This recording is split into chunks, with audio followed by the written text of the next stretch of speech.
Dans la nature comme en parc animalier, difficile de passer à côté des éléphants. Ils sont les plus gros animaux terrestres au monde et peuvent peser plus de 6 tonnes. Les éléphants d'Afrique sont plus gros que ceux d'Asie. Depuis peu, on sait qu'il en existe deux espèces.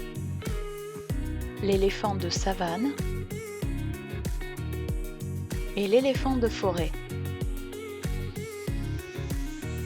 Les éléphants de savane sont ceux qu'on observe le plus en parc animalier. Ils ont besoin d'un enclos extérieur au sol varié et de bâtiments intérieurs renforcés. Un éléphant peut manger jusqu'à 300 kg par jour et boire 60 à 100 litres d'eau.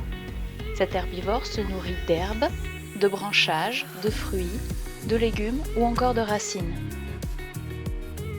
Justement, la nourriture aide beaucoup au medical training.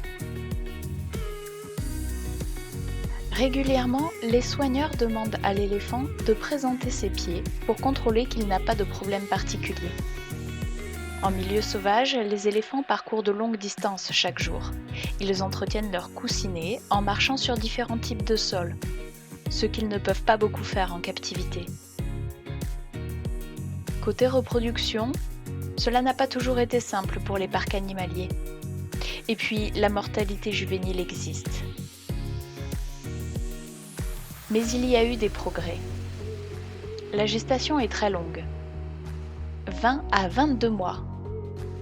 Pendant cette période, la femelle est souvent plus sensible. Les soigneurs doivent se montrer encore plus vigilants.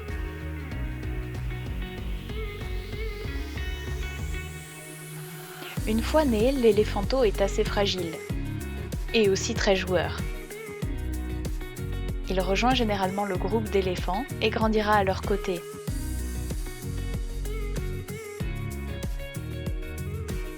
En milieu sauvage, c'est pareil.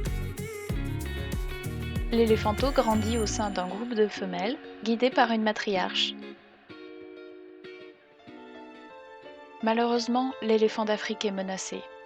Chassé pour ses défenses en ivoire, dans des chasses au trophée ou tué en représailles, il ne compte plus que 415 000 représentants.